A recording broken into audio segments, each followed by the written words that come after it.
Welcome to Kenton's videos. Enjoy the video. You start by preparing what you need: a verified Hugging Face account, Python 3, 8 or newer, and a clean virtual environment. Once you have an account, generate an API token and copy it. This authorizes CLI and SDK access. Make sure pip is up to date, and then install the Transformers and Hugging Face hub packages. These steps let you authenticate, download models, and push or pull content. This early setup saves time and avoids permission errors later when you interact with the platform. Once done with installation, log in via the CLI using your API token so tools auto-authenticate. You then load a model and tokenizer through the Transformers API, choose a stable model, and set device to CPU or CUDA depending on your hardware.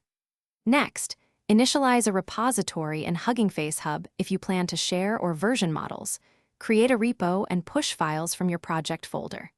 Make sure to set git ignore and include model card metadata so others understand usage and licensing.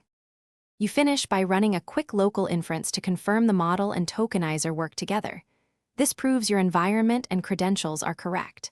Then push the model files, config, and README to your Hugging Face repo, choosing private or public visibility and an appropriate license. If something fails, inspect token scope and rate limits, confirm model file paths and size limits, and check for network interruptions. Often regenerating the token or increasing VM memory resolves common errors quickly. Thanks for watching. Consider subscribing if we helped you.